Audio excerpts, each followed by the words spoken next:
Hello, this is Deborah Clay, author of contemporary fiction, and this is Castaway Books. Each week I invite a guest to tell me about the books which have inspired their life and influenced their writing. This week's guest is Nicola Rayner.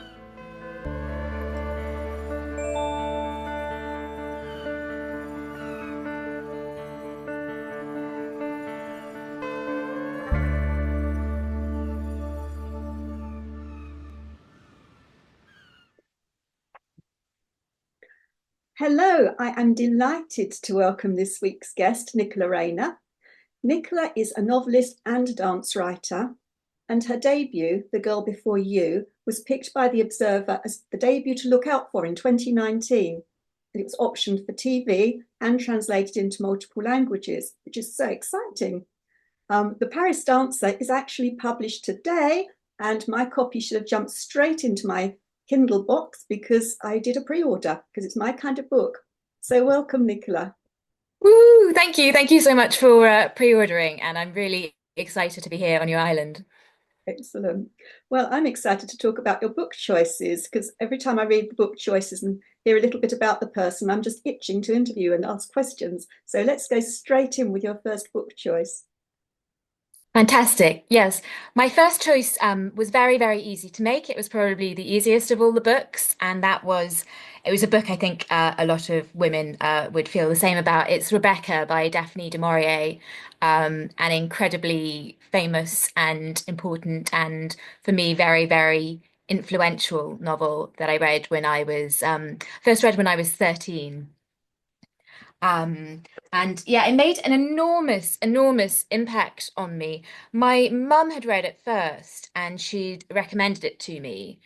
And she hadn't wanted me to read it until I was a certain age. And that ended up being, yes, when I was around 13. And I absolutely devoured it. And I can still remember that excitement of reading it.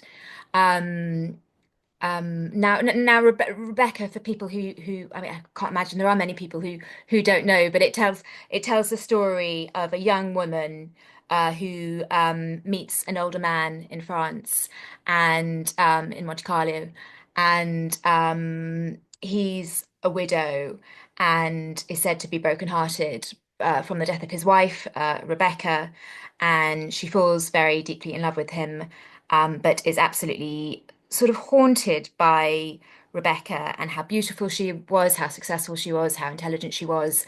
And she, again, I'm sure everyone will know, marries him, goes to live with him in his house in Cornwall, Manderley. And and then yes, I don't want to say too much else, but it's known for an incredibly famous twist, which I'm sure is, again, a lot of people will know. But also what spoke to me when I was young was how well Daphne du Maurier captured what it is like to be a young woman, and her narrator, whose name we never learn, we always know as the second Mrs. De Winter, is filled with insecurities and doubts and is constantly comparing herself with Rebecca, which I think is something young women do a lot, and certainly from what I know of Daphne du Maurier, is something she did a lot as well. And she wrote it like relatively early on, I think, in her marriage, and was comparing herself to her husband's former lover, but was also haunted by the relatively recent death of her father as well, which was something that spoke to me too. What was going on in your life at the time? You say you were about 13. It was about 13. My father had died when I was 11, so relatively recently.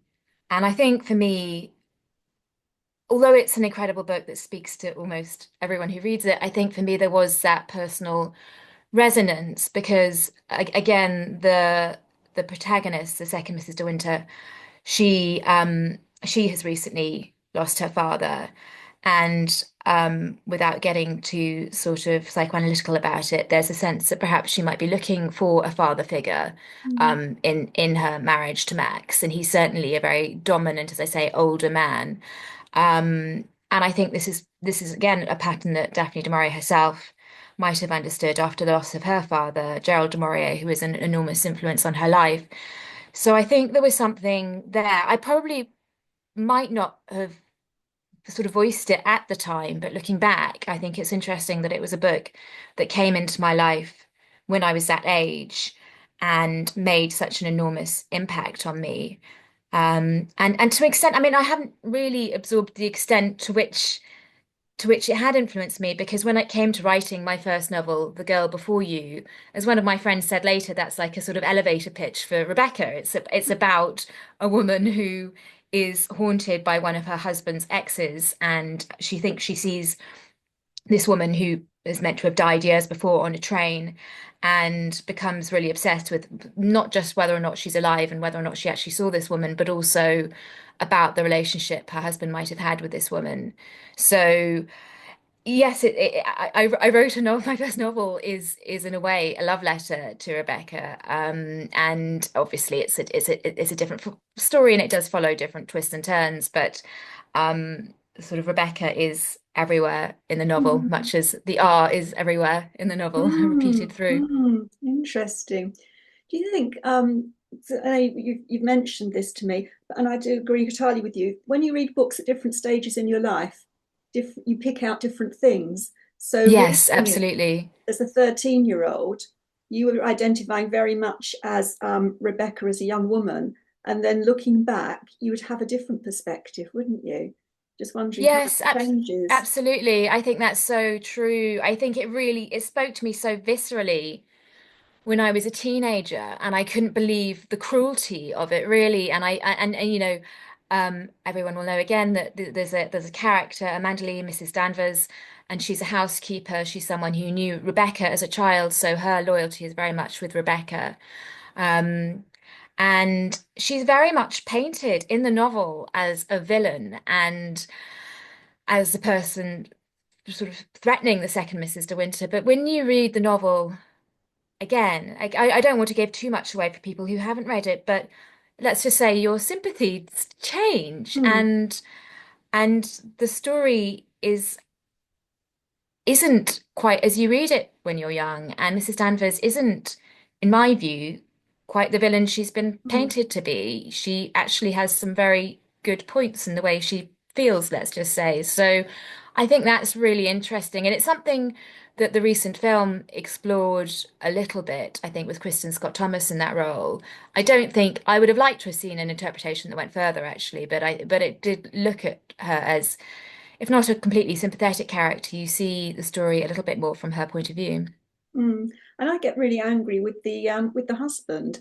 I think, and Exactly. how much was the age gap between them, and how old was she? I mean, those are questions I have. Exactly, exactly. And why did he want such a docile, kind of Mm. biddable, Mm. young woman as his bride? I mean, I mean, again, I'm being very careful not to say too much, but there's so much, for the kind of two people out there who haven't read Rebecca yet, but there is so much there, that makes you angry about his behavior. But that's certainly not how I read it the first time. I read it a little bit as a romance, and, that has definitely changed over the years. Mm. When I was preparing the show notes for this episode, and people can find all the show notes at my website, www.deborahclay.com, it's spelled Klee, Klee. I found that there is a book that Daphne du Maurier wrote, which analyzes her Rebecca, the inspiration for it. And when I was Yes. reading that, I thought, oh, I've got to order that because that looks really interesting. So that's something to look for. Absolutely. And actually, I've written a longer piece, because I've written about Daphne du Maurier as a journalist. I've written about her a few times, and I've been to Cornwall and tried to. You can't, the house that inspired Manderley, Menabily, you can't actually visit it. It's a private house.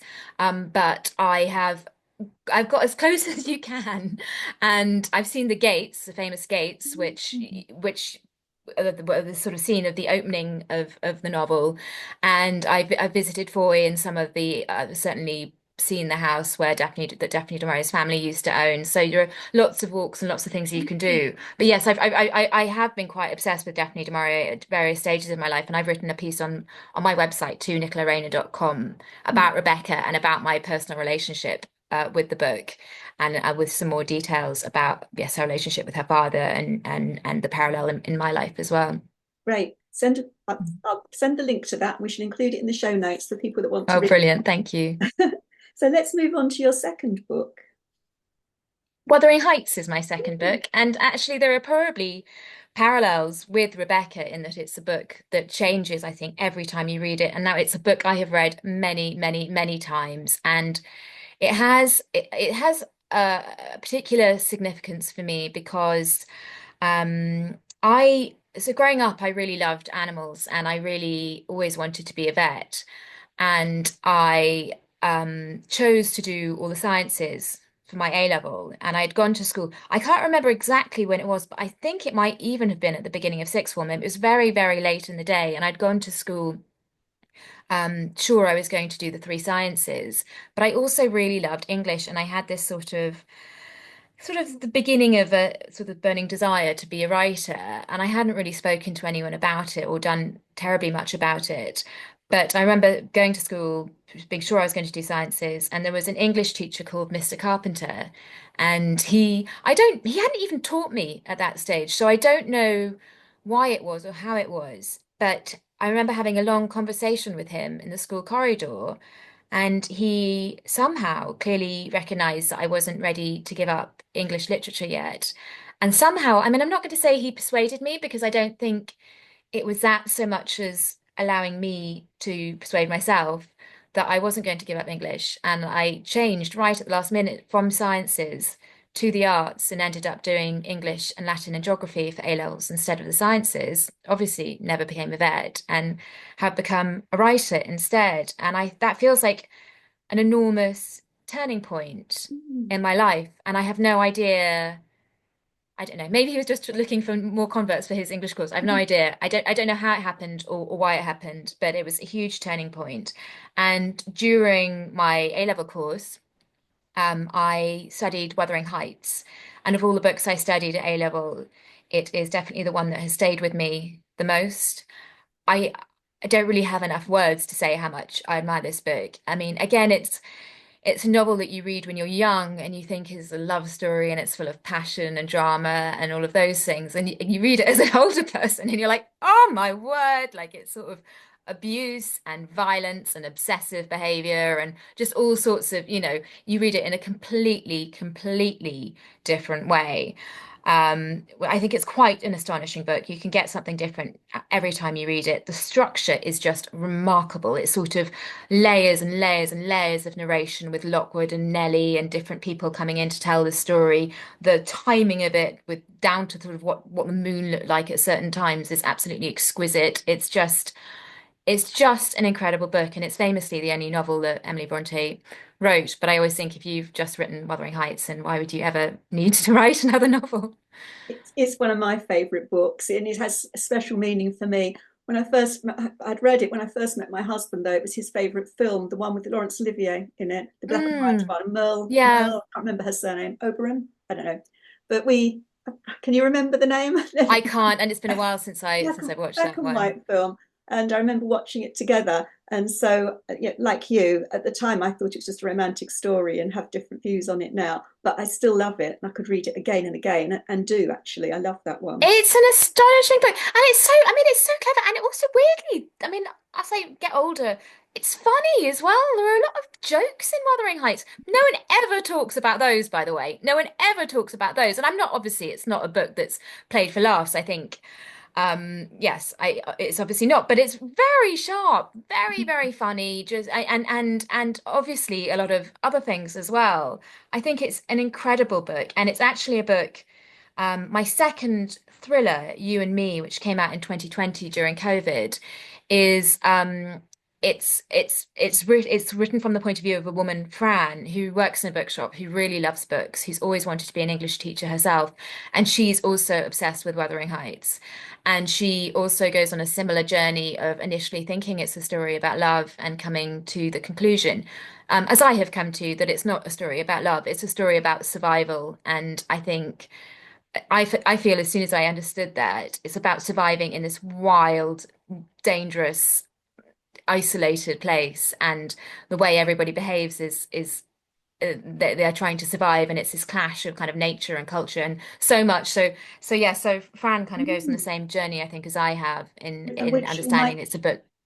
Sorry, which book was Sorry? that one? The one you wrote that's That's You and Me. That's You and Me. my second And novel, is yeah. that one a psychological thriller or is That's that? a psychological thriller, yeah. So The Girl Before You and You and Me were both thrillers, and then my third novel, The Paris Dancer, is a historical novel. Excellent. So you were 17 and you changed your A levels, what you were doing. Where were you going to uni after that or college? What was the next plan? So I hadn't applied anywhere. I left it until after I got my A-level results to make the application, but I ended up going to Oxford, and I studied classics at St John's. So again, an enormous change from being a vet. Mm. And do you ever look back and think whether you'd have room in your life to do both? Do you regret not being a vet? Not that you regret the life you've had, but if you could have a dual Do I life. regret not being there? And I sometimes regret the steadiness of not having a job like that. I love writing. I would never not want to be a writer, but it's an uncertain life. It's a life full of risk and ups and downs, and as you'll know yourself as a writer, and it's a wild life. I wouldn't want another, but maybe on the odd day when, that the lows rather than the highs are hitting me, I might think, gosh, it would have been steady being a vet. But no, and I still love animals and I still have them in my life. So Oh, great. So let's go on to your third book choice. so my third book choice was Fingersmith by Sarah Waters. Um, I have to say this is a novel I actually envy people who haven't read it yet. It's an astonishing book. I remember I read this, I was in my 30s, and I remember it's quite exciting when you remember reading a book you really love because it's almost a sort of physical delight. I just remember the excitement of reading it and the pages flying by and the kind of there's again like an astonishing twist in in that novel. Mm.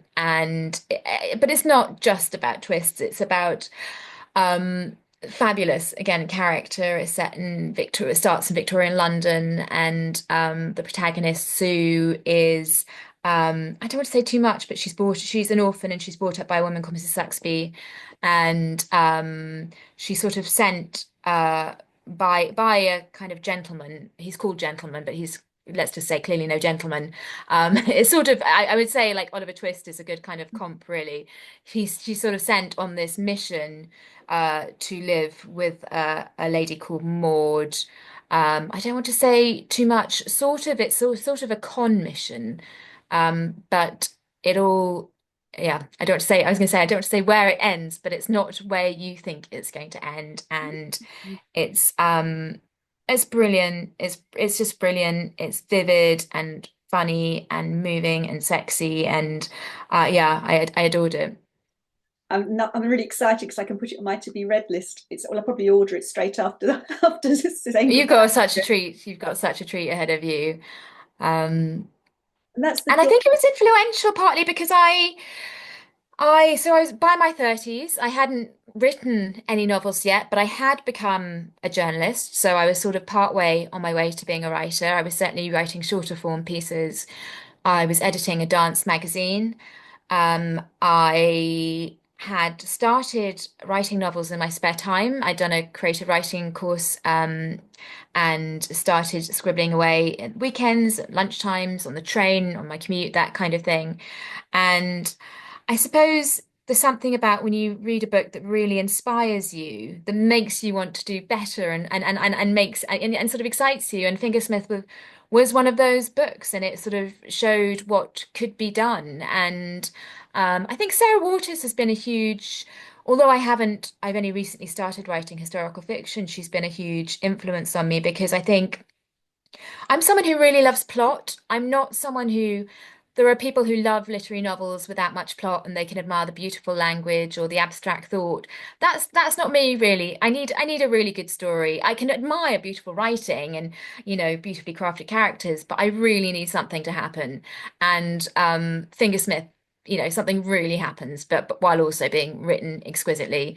And those are the sorts of novels I've always been interested in writing. And yes, it started with thrillers because you can definitely say something happens in thrillers, but hopefully I've taken some of that over to writing historical novels as well. And with the Paris Dancer as well, there's a queer love story in that, which I feel sure is inspired by Sarah Waters. And I just love the way she writes historical fiction. It's so immediate and it feels like now. Mm, excellent. Great. So yes, I found it fascinating. You're a journalist for a dance, writing about dance. Have you ever been a dancer, or did you just end up doing that? Was it No, dance? I've never trained professionally, but I traveled around South America in my 20s, and I partly went there because I was interested in the Latin American dances, and I particularly fell in love with the Argentine tango and learned how to do that when I was in Buenos Aires. And then when I returned home, I trained as a journalist, got my exams. I'd started doing some work experience in Buenos Aires on time out. But I came home, trained, got my exams, and before too long found a job at a dance magazine called Dancing Times, which at the time published two magazines, Dancing Times, which focused on ballet, and Dance Today, which focused on Latin and ballroom dancing. And I edited Dance Today for quite a few years. So that was how I got there. And ever since I've been writing about dance, reviewing dance, dancing whenever I can, but I'm very aware of the difference between the way I dance and the way that people who are professionally trained dance. And the Paris Dancer, obviously, you've been using your knowledge for that. Let's go on. So I think we're going to cross over into some of your experiences as we go into your fourth book. Let's go into your fourth book, and then we'll explore that more. Absolutely. My fourth book is City of Girls. And it's written by Elizabeth Gilbert, who's one of my favorite writers. And it's set, it was hugely influential. I read it actually during COVID, at some point during COVID, or maybe even the latter days of COVID. So 2020, 2021, I'd had two books out, my two thrillers, and I was sort of fishing around for a new idea. And again, it's something I didn't realize at the time, but City of Girls has been a huge influence on me. It's set in New York in the 1940s in a theatre, and it's just a fizzingly fun and exciting read. It is, as the title suggests, it's populated by a lot of women because, of course, a lot of the men, certainly later in the novel, are fighting, and it's it became when I started writing The Paris Dancer a year or two later, it became one of the books. Sometimes when you're writing a novel, you have other books in your head of the sort of thing you'd like it to be. You don't copy them, obviously, but maybe you want to get a flavour of that atmosphere. And City of Girls was definitely one of those novels because it is set in a theatre and in the same kind of era as the Paris Dancer, which is set in late 1930s, early 1940s, but in Paris, obviously, at a music hall there called the Bal Tabarin, which sadly doesn't exist anymore. It was a music hall and it was once as famous as the Moulin Rouge, but no one's really heard of it anymore. Sadly, it was razed to the ground in the 60s. Um, so I think, yes, I loved the atmosphere. I loved the sense of female camaraderie in City of Girls. I loved the fun. I loved the fact that it put female friendship right at the center of things and also female ambition. And those two things are not often at the center of books. Often it's a sort of heteronormative relationship that's put at the center or something along those lines. And I really wanted to show those 1940s dancers as like really strong, well-trained, tough, ambitious women they were because quite often, dancers in Paris music halls are portrayed as these sort of silly, sexy creatures, but they really weren't. They were incredibly tough and often had been training very, very hard to get there. So I really wanted to show that. And as I say, to focus on female friendship. Mm, mm. Can't wait to read The Paris Dancer. I wasn't Thank you. ready, but Thank even you. more so now. Thank you. And I also wanted to say I had quite a nice thing. I wanted to show you Mm, the different copies of books I have. But with the City of Girls, I actually can't because a really good friend of mine, Jenny, had this lovely idea that there's a lovely line that I'm going to completely mash up um, about the art of being a really good friend. And one of my dearest friends, Jenny, sent this book to me and quoted that line at the front of it. And she put her name and date at the front and then wrote my name and date under it. And it became a chain. So every woman who read it was to send it on to another friend who was a really good friend. And I really loved that idea of celebrating female friendship in that way. That's wonderful. I love that. Excellent. Should do that with the Paris Dancer as well now. Yes, yes. You should you could leave it in a train station and ask women to pass it on to another. Yes, or a dance hall or a Yeah, dance class or somewhere like that. Yeah. excellent. So on to your fifth choice. Um, Gosh, I've gone completely blank for a Paper second. The Paper Palace. Palace, the Paper Palace. How could I forget the Paper Palace? Yes, I read this one in 2021. I remember it really, really clearly because 2021 was a really difficult year for my family, and there had been a lot of illness and worry. And I read it in my favourite place in Pembrokeshire in West Wales. It's a hotel that overlooks a really wild beach. It's an incredibly important place to me, and certainly it appears in The Girl Before You as under a sort of fictionalized identity, and I'm sure it will appear in other books. And my husband proposed to me there many years ago. It's a really, really important place. And it's interesting because the Paper Palace is also about a very important holiday place to the narrator, Elle, that her family go to a special place in Cape Cod every year, and they have a summer house there, and there's lots of kind of cold water swimming and quite wild living. And what by wild, I mean natural, not kind of crazy. And Into that as well. so yeah, actually, to be honest, yes.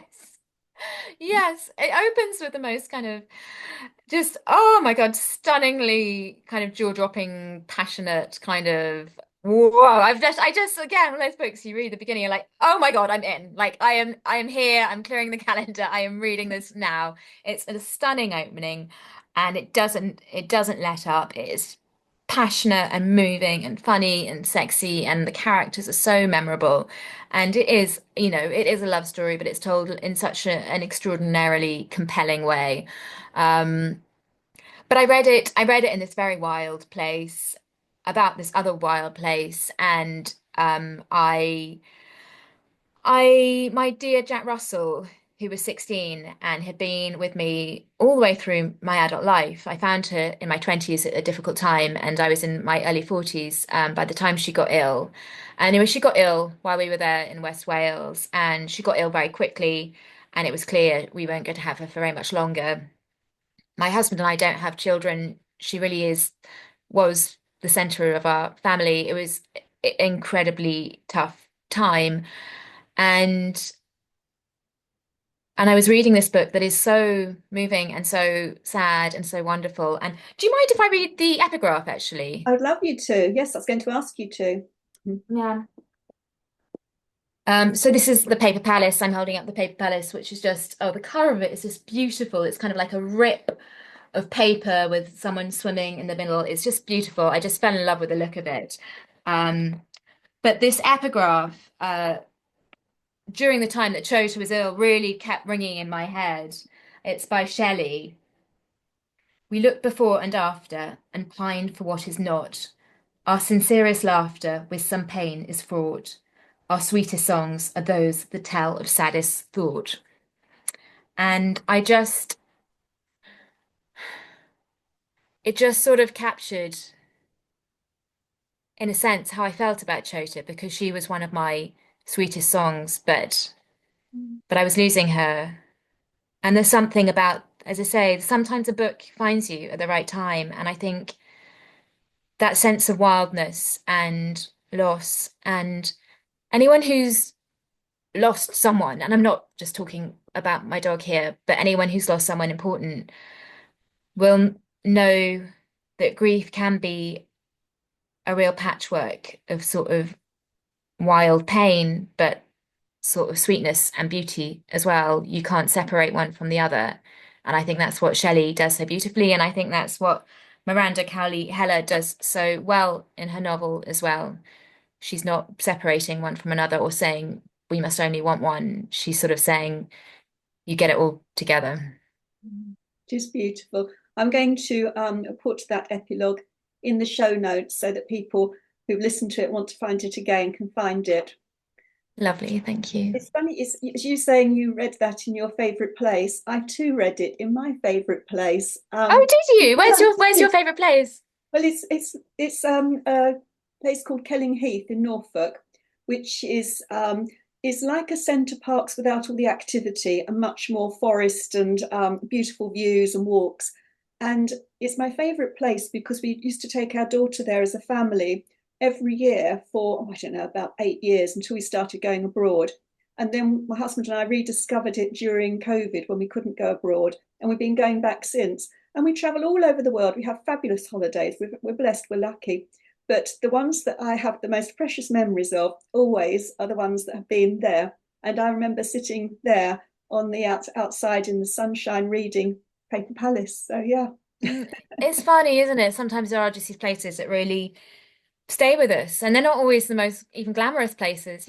Pembrokeshire isn't particularly glamorous or expensive to get to, but it's just there's nowhere like it for me. It's the memories that they hold. Mm. Exactly. Oh, well, this has been so lovely interviewing you. You should be a journalist for books. All your literature knowledge and everything is so fascinating. Oh, thank you. I've really loved it. It's just a dream come true to come on a program like this. And I'm just, yeah, I'm overjoyed to be here. I've always wanted to go to a desert island and make those choices. And I think we were saying earlier, I love desert island discs, but this is better because it's books. Well, you've been a dream to interview. But I'm not going to let you go yet because just Mm. like with Desert Island Discs, I'll ask you what you'd like to take with you on this island. Well, I'm not sure if I will be allowed this one. I was thinking over it, and generally, I know on desert island discs you're not allowed living things. I mean, if I were allowed living things, my first choice would always be chota, and I know that that's not possible, but I have to say that first. But but out of things that aren't living, I would really like to be able to take the V&A Museum with me. And I hope this is okay because I think there has been a precedent on Desert Island Discs for people taking museums. It's my favourite museum. It's just full to the brim with treasures. I would, there's never enough time to explore everything in there, and I would have endless time to explore it. And then I could snuggle up on the bed of ware, or yes, probably the bed of ware, enormous four-poster bed there, and sleep well at night and explore the galleries during the day. Sounds fantastic. It's like a night at a museum. It's like could it Exactly, inspire a whole exactly. And I novel? think there would be plenty to read. I think there'd be plenty of writing materials if I needed to write anything. I probably would actually get a bit of writing in, but yeah, it's my perfect place. Sounds fantastic. Well, it's been a delight talking to you, meeting with you, Nicola. Congratulations on the publication of the Paris Dancer today. And you know what? I'm going to be doing the rest of the day reading, getting stuck into reading it. So thank you. Wonderful, wonderful. Enjoy. Thank you. Bye bye. Bye bye.